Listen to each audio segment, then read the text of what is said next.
हाँ जी, तो स्वागत है देवियों और सज्जनों, भाइयों और बहनों इस नए एंड आखिरी व्लॉग में of Bhopal to Leh Ladakh journey, जो कि मेरा ड्रीम ट्रिप भी था भोपाल से लद्दाख बाइक ट्रिप करने का। तो उसका ये आखिरी व्लॉग है जो आप लोगों के सामने मैं पेश करने जा रहा हूँ। तो कुर्सी की पेटी बांध लीजिए एंड चलिए शुरू करते हैं आज के व्लॉग को। बाय द वे, जितने भी लोग मेरा ये वीडियो पहली बार देख रहे हैं तो हो सकता है आप लोगों को थोड़ा अटपटा लगे कि आखिर ये वीडियो में हो क्या रहा है। तो देखिए, मैं आप लोगों को बता देना चाहता हूँ कि कुछ समय पहले हमने हमारे भोपाल से लद्दाख की जर्नी को स्टार्ट किया था, जिसका ये आखिरी वीडियो है और जहां हम एंड करने जा रहे हैं हमारे लद्दाख ट्रिप को। तो अगर आप लोग वो वीडियोस देखना चाहते हैं तो सिंपली आपको जाना है मेरी प्लेलिस्ट पे एंड वहां पर आपको लद्दाख ट्रिप की प्लेलिस्ट मिल जाएगी, जहां पर आपको सारे वीडियोस मिल जाएंगे। तो आप जाके वहां पर सारे वीडियोस देख सकते हैं फ्रॉम द डे 1। तो ये व्लॉग तो एंड चल ही रहा है, तो चलिए शुरू करते हैं आज के व्लॉग को। और मैं वॉइस ओवर क्यों कर रहा हूँ, क्योंकि अगर आपने पिछले व्लॉग देखे होंगे तो आपको पता होगा कि मेरा माइक जो था वो GoPro का खराब हो चुका था, जिसकी वजह से मैं मोटो व्लॉग नहीं कर सकता था। तो अगले आने वाले जो वीडियोस हैं मेरे, मतलब जो मेरा आखिरी ट्रिप है, आखिरी जो मैंने वीडियो जो हमने सफर किया लेह लद्दाख ट्रिप का, तो उसको मैं अपनी जुबानी आप लोगों को सुनाना चाहता हूँ। तो चलिए शुरू करते हैं। जब हम लोग दिल्ली पहुंचे भाई, तो हम लोगों ने जब इंडिया गेट देखा, ये मेरा फर्स्ट टाइम था जब मैं अपने आंखों के सामने इंडिया गेट को देख रहा हूँ एंड बहुत ही ज़्यादा खूबसूरत लग रहा था, सच बताऊँ बहुत ही ज़्यादा खूबसूरत। तो यहाँ पर हमने थोड़ी बहुत फोटोज खिंचाई। तो यहाँ पर हम लोगों ने इंडिया गेट के साथ साथ देखा ये ब्यूटीफुल सा फाउंटेन को भी देख के बहुत अच्छा लगा। इंडिया गेट से सफर कंटिन्यू करके हम पहुंच जाते हैं जामा मस्जिद और साथ ही साथ पहुंच जाते हैं भाई साहब दिल्ली की फेमस जगह चांदनी चौक। एंड चांदनी चौक का अपना एक्सपीरियंस शेयर करूं तो भाई इतनी भीड़, रात के अभी समथिंग 12 से भी ज्यादा बज रहे होंगे और इतनी भीड़ भाई चांदनी चौक पे, इतनी। और यूं ही चांदनी चौक में हमें दिख जाता है भाई साहब असलम चिकन। तो सोचा क्यों ना असलम चिकन भी टेस्ट कर लिया जाए। अब असलम चिकन का चिकन खाया है तो क्यों ना चांदनी चौक का शरबत मोहब्बत भी पी लिया जाए। जैसे कि आप लोग देख रहे हो भाई साहब, ये है चांदनी चौक का शरबत मोहब्बत, जो की बहुत ही ज्यादा फेमस है यहाँ पर। तो सच बताऊं तो इसको पी के मजा आ गया, लिटरली मजा आ गया। मैं अपना शरबत पी रहा था और ये हमारे अल्ताफ भाई को धुएं के साथ खेलने में बड़ा मजा आ रहा था। जो छोटा बच्चा होता है ना, उसकी तरह इसको धुएं में खेलने में बड़ा मजा आ रहा है। घूमने खेलने दो भाई, खेलने दो। और फाइनली शरबत मोहब्बत पीने के बाद चांदनी चौक को भी टाटा और दिल्ली को भी टाटा कहने का वक्त आ गया। और अगली सुबह हम निकल पड़ते हैं अपने दिल्ली से मथुरा के सफर पर। अब हम लोगों ने सोचा कि क्यों ना रास्ते में मथुरा पड़ ही रहा है तो थोड़ा मथुरा के भी दर्शन कर लिए जाएं, वृंदावन के दर्शन कर लिए जाएं और बाकी बिहारी के भी दर्शन कर लिए जाएं। तो हम लोगों ने अपना रुख मोड़ लिया है वृंदावन की तरफ और अब हम बढ़ चुके हैं अपने वृंदावन के सफर की तरफ। और जैसे ही हम वृंदावन पहुंचते हैं भाई साहब, हमें ये क्या देखने को मिलता है भाई, यहाँ पर भी लापरवाही। क्यों भाई, क्यों इतनी लापरवाही अच्छी नहीं होती मेरे भाइयों। अब मथुरा आए तो मथुरा में क्या करें समझ में नहीं आया, तो हमने सोचा लोगों से पूछते हैं। लोगों ने हमें बताया कि आप प्रेम मंदिर जाओ, प्रेम मंदिर घूमोगे तो मजा आएगा। तो हम लोग घूमने के लिए आए हैं भाई साहब प्रेम मंदिर वृंदावन में। एंड सच बताऊं भाई, प्रेम मंदिर जब मैंने देखा ना भाई, मेरी आंखों को इतना सुकून मिला, इतना खूबसूरत कैसे भाई। अभी आप लोग भी वीडियो में देख रहे हो कि कितना खूबसूरत है ये प्रेम मंदिर, आप जरा इसको देखो अपनी आंखों से। बट यहाँ पर खूबसूरती देखने के लिए मैं अकेला नहीं हूँ भाई साहब, यहाँ पर भीड़ भी है और जो कि बहुत ज्यादा भीड़ है। और मुझे भीड़ बिल्कुल पसंद नहीं है और यहाँ पर इतनी भीड़ है कि मुझे लगता है कि हम घूम ना जाए भाई इस भीड़ में।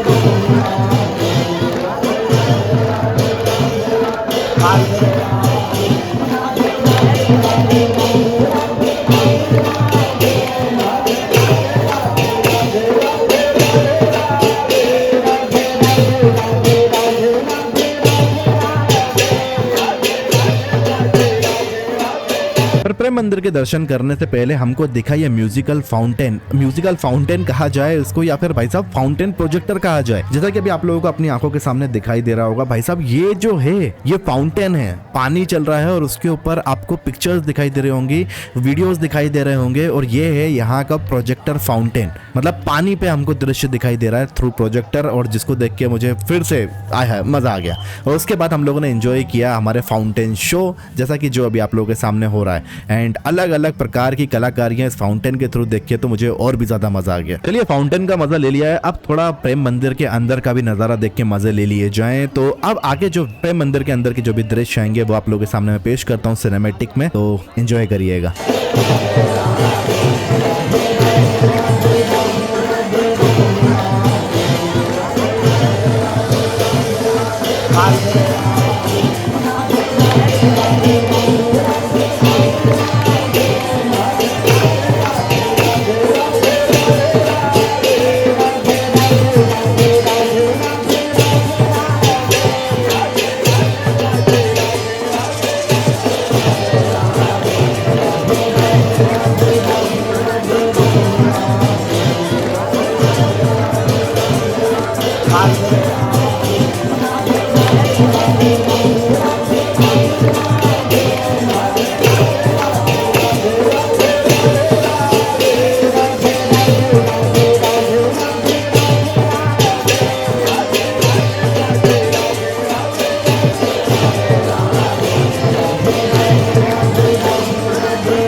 दर्शन होने के बाद में हमने फिर हमें कुछ एक अजीब सी अटपटी सी चीज दिखाई दी भाई साहब। ये मावा का बना हुआ, मावा की एक मिठाई है जो कि अलग अलग फ्रूट के शेप में है। बी खाई होगी उसके शेप में, उसको खाया भाई, इतना लजीज था, इतना लजीज कि आय है मजा आ गया। बट इतने मजे करने के बाद में एक बैड न्यूज भी, और वो ये कि जब हम अपनी बाइक के पास पहुंचे तो हमें हमारी बाइक की जिस दुर्गति में दिखाई दी हमारी बाइक, वो देख के मुझे बिल्कुल भी अच्छा नहीं लगा। किसी ने हमारी बाइक के साथ फोटो खिंचवाने की या उसे बैठने की कोशिश करी की होगी और उसने उस बाइक को गिरा दिया, जिसकी वजह से कुछ नुकसान मेरी बाइक का हो गया। गाड़ी का जो क्रैश गार्ड है उसने गाड़ी को तो बचा लिया, लेकिन क्रैश गार्ड पे भी कुछ खरोचे आ गई हैं, और साथ ही साथ मेरा जो एक राइट हैंड वाला साइड मिरर है वो भी जो है वो तिरछा कर दिया गया भाई। एंड ये चीज़ देख के मुझे बहुत ही ज़्यादा दुख हुआ, क्योंकि फ्रॉम द डे वन अभी तक मैंने मेरी गाड़ी को एक बार भी कहीं ना स्क्रैच आने दिया, ना गिराया, कभी कुछ नहीं हुआ। और यहाँ पर मेरे भी थ्रू नहीं, किसी और ने मेरी गाड़ी को गिरा दिया और उसके बाद में उसको खड़ी करके चला गया ताकि हमको पता ही नहीं चलेगा। बट क्या करें, अब जिसने कर दिया वो कर दिया, आप किसी को क्या ही बोल सकते हैं। नजरों के सामने हुआ होता तो बात अलग थी, बट ठीक है, अब क्या कर सकते हैं, खर्चा हो जाएगा और क्या।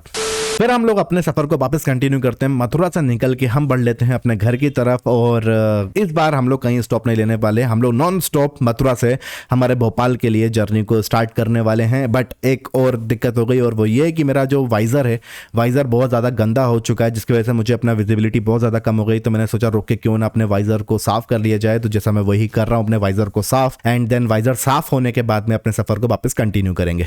तो कैसा लग रहा है तू?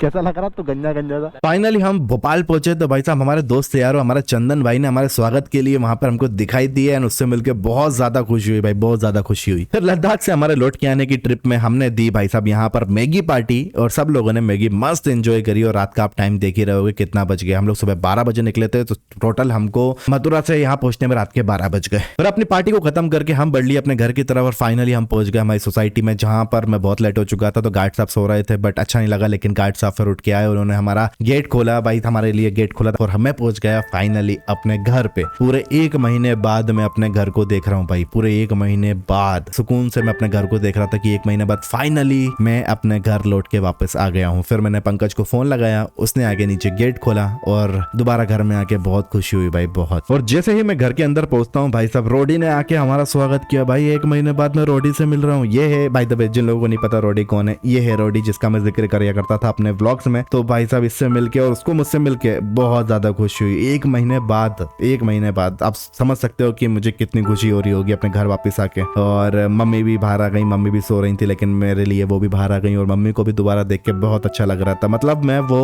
मंजर और वो जो फीलिंग मेरे दिल के अंदर थी ना, वो बयान करना मेरे लिए बहुत ज्यादा मुश्किल था। लेकिन जो भी था, जैसा भी था, सफर हमारा कंटिन्यू हुआ, और फाइनली हम हमारे घर लौट के वापस आ गए भोपाल। एंड जितनी खुशी मुझे भोपाल आके हुई, उससे ज्यादा सुकून मेरे को मिला फाइनली अपने घर आके, कि मैं अपने कमरे में अब फाइनली 1 महीने बाद आ रहा हूँ, अपने कमरे को देख रहा हूँ। अब सुकून से मैं अपने बिस्तर पे सो पाऊंगा। 1 महीना मैंने दूसरे बिस्तरों पे अपनी जिंदगी गुजारी है। ऊपर वाले का शुक्रिया कि उसने ये पूरे 1 महीने मेरा साथ दिया, हम पे कोई आंच नहीं आने दी, उन्हें हमें अच्छा खाना दिया, अच्छा रहने के लिए दिया, अच्छा सफर दिया, अच्छा मौसम दिया। एंड शुक्रिया करता हूँ मैं आप सभी लोगों का भी कि आप लोग इस सफर में मेरे साथ बने रहे। जितने भी लोग इस सफर में मेरे साथ जुड़े, नए और जो पहले से भी जुड़े हुए थे, आप सभी लोगों का शुक्रिया ऐसे सपोर्ट करने के लिए और यूं ही अपना प्यार दिखाने के लिए। ना विश करता हूं कि आई विश कि यूं ही आपका प्यार मेरे पास हमेशा के लिए बना रहेगा और आगे के लिए भी बना रहेगा। तो चलिए, लद्दाख के इस आखिरी ट्रिप को और इस आखिरी वीडियो को यहीं पर एंड करने का समय आ चुका है। तो जल्दी मैं आप लोगों के सामने हाजिर रहूंगा, कुछ तो नहीं, अपने लद्दाख के एक्सपीरियंस के साथ में। तो चलिए फिर मिलते हैं आपसे अंदर किसी व्लॉग में, कुछ नई बातों के साथ, कुछ नई कहानियों के साथ, कुछ नए किस्सों के साथ। तब तक के लिए टाटा बाय बाय,